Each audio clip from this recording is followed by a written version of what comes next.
now, the Australian tomorrow. Obviously, as I mentioned in the top, the green superhighway is dominating the news tomorrow. PM drives a $1 billion tech fund. Scott Morrison will launch a $1 billion investment fund to fast-track low emissions technologies, including carbon capture and storage and methane-reducing livestock feed, setting up a pre-election clash with Anthony Albanese over the government's plan for net zero emissions by 2050. The Low Emissions Technology Commercialisation Fund will require legislation to pump $500 million of seed capital into the Clean Energy Finance Corporation, and the government is considered tying it to its stalled Grid Reliability Fund in a bid to wedge Labor months out from the election.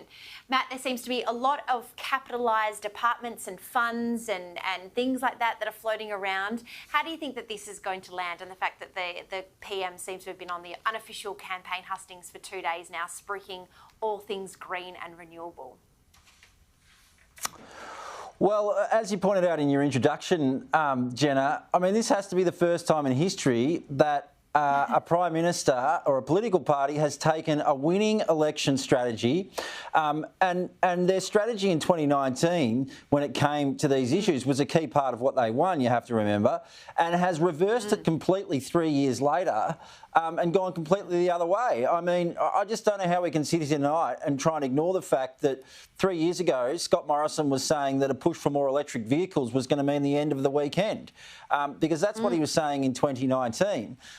Tonight, we're saying that he's saying we need to have more electric vehicles. So it seems a little bit of a surprise to me that, he has changed his view on this so significantly. I mean, there is something I think that has become clear across Scott Morrison's Prime Ministership, and that is that he really does appear very fixated on tomorrow's headline, which is probably an appropriate thing to be talking about on tonight's show. But, sort of trying to deal with the political issue of the moment seems to be more of his mantra rather than having any sort of key principles or long-term goals. And I think that's what you're seeing play out here. I mean, he's totally thrown out the coalition's position from 2019. He's had a massive war with the Nats along the way, and now he's going completely the other way, it would seem. So it's going to be interesting to see. I know, in that story it says he's trying to wedge Labor. It's going to be interesting to see how Labor reacts to this, responds to this, the approach it takes, because this has been a really difficult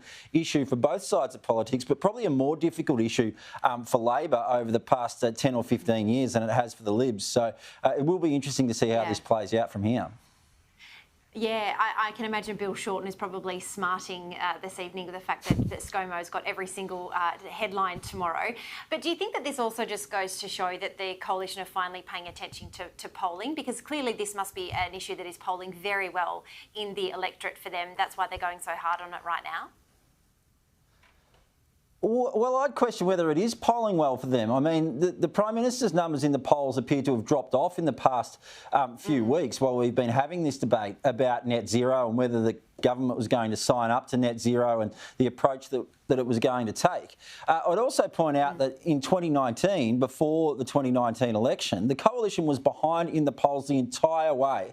It was behind probably 52-48 on average on election day. And yet when people turned out and voted, they basically proved the polls to be wrong. And a lot of those people in those regional areas, I think they have real concerns about these sorts of things. And I think you saw that play out at the ballot box in 2019. So, in some ways, Scott Morrison, he'd be wise to just treat any polling that he might have with a little bit of caution if that's what's pushing him down this track. I just think politically, the turf that he's treading on at the moment is domestically could be pretty fraught. Yeah, indeed. Only really someone like Elon Musk can really get away with it because he's got the chutzpah to pull it off. That's going to be very interesting. As always, that story is as across every single newspaper tomorrow.